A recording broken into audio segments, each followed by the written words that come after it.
Hello! Welcome back to the 15th episode of the podcast. Today we're going to be tackling a very big question that I'm sure almost all of you have been wondering about Hawaii. But before I get to that question, I'm going to first assume that all of my viewers have heard of Hawaii, correct? If you haven't, I recommend consulting your local globe before continuing with the video. Here's a hint, it's in the middle of nowhere. This island state of Hawaii has a deeply rich and interesting history, full of kings, gods, European people taking those European ships and conquering all the other islands because they don't have European ships. Just your average interesting history. But I'm not going to go into any of that. Instead, I'd like to talk about one key feature of Hawaii. Some may call it its distinctive feature. This key distinctive feature is the fact that Hawaii is almost always seen inside a box. Now, some cartographers, when confronted with this enigma, try to explain it away, saying, oh, there isn't actually a box surrounding Hawaii, it's just too far away to put on the map normally, so the box shows you that Hawaii isn't just carved out of Mexico. To that I say, nonsense. If there were such an easy explanation to this, I wouldn't have made this podcast, and you wouldn't be watching it. So this is the question I seek to answer today. Why is Hawaii inside a giant box? Hawaii is inside of a box in almost every map that features it, except for two types of maps. A map of Hawaii itself, and even this map holds Hawaii in a box and feels it necessary to add whatever that box in the lower left is. The second type is a world map, which places Hawaii in its true location. However, I'd like to posit the idea that these maps are lies. Not knowingly, most cartographers aren't in on the conspiracy, but the government wants to hide something from us, the general public. The thing they want to hide is the fact that Hawaii exists entirely within a box. Not a cardboard box, mind you, like this picture I have. More like a ginormous fortress of metallic walls that can fly miles off of the ground with the use of giant turbines, drawing not to scale. Now I'm sure you're wondering, wait, what about all of those pictures of Hawaii, or those people who have vacation there? Here I ask you, can you prove that they went to Hawaii? After all, a flight to Hawaii takes almost 8 hours from Tennessee around the middle of the U.S., and the time ranges from 6 to 12 hours throughout the U.S. Who knows how far a plane could get you in that amount of time? Pretty far from where you think Hawaii is, I'm sure. Instead of taking you to Hawaii, these flights will take you to a replica of the islands located in an undisclosed location that acts as a place for tourists to stay while they think they're in Hawaii.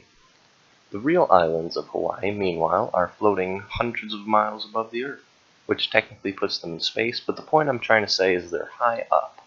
And while they're up there, the government is doing tests on both high-altitude stuff like satellite surveillance, weather measurements, cleaning up space junk, stealing red out of the sky so the communists can't use it, and simultaneously doing behavioral observation on select tourists who get to go to actual Hawaii. These are usually overnight flights that get redirected by the U.S. government while all the passengers are asleep, so they can land, what appears to be in the sky without raising suspicion. When they wake up, they're in Hawaii, the real one. This is known as the Hawaii Observation Program, otherwise known as Operation Thump. Here's a shot of the real Hawaii and a group of test subjects currently there. There are hidden cameras everywhere in this shot, so I'll let you pause the video if you want to try and find them. I'm assuming that you didn't find any though, since they are hidden by the government using the latest camouflage technology. And now I'm sure you're wondering, why does the government need all these tourists? What are they testing? Well, here's the real kicker. We all know that the US government strongly supports capitalism as opposed to communism, right? They want to do anything they can to have an edge over the Soviets. Hawaii is where they get to test new capitalist ideas, like banning loot boxes, testing the powers of new volcano-based superweapons, testing new emergency response measures and directives simultaneously, and overall just giving officials a sandbox where they can try out new ideas with no real consequence, since the sandbox flying miles in the sky and disguised using the latest in capitalist camo technology doesn't technically exist, so they don't technically get in trouble. This is of course very expensive, which is why our military budget is so high. They need to fund the fuel for these turbines, the costs of the scientists, the airplane directors, the experiments themselves, all very, very costly. But let's go back to our central question now. Why is Hawaii drawn in a box in every single map it's on? Because one cartographer figured out the conspiracy. They managed to get inside Operation Thought, and they leaked the data that Hawaii is in a giant box floating above, at the time, Mexico. They drew Hawaii exactly where it was when they last knew about it, and others copied the idea, thinking that it was just a clever way to show it on the map, but it was more. Of course, it didn't help that the original cartographer's case that he also drew Alaska in a box, even though he knew it wasn't part of the conspiracy, but hey, you live and you learn, I guess. Except in this case, the original leaker of this conspiracy didn't credit himself on the map, instead posting it to Wikipedia anonymously, and nobody has heard from him or anyone else in Operation Thought since.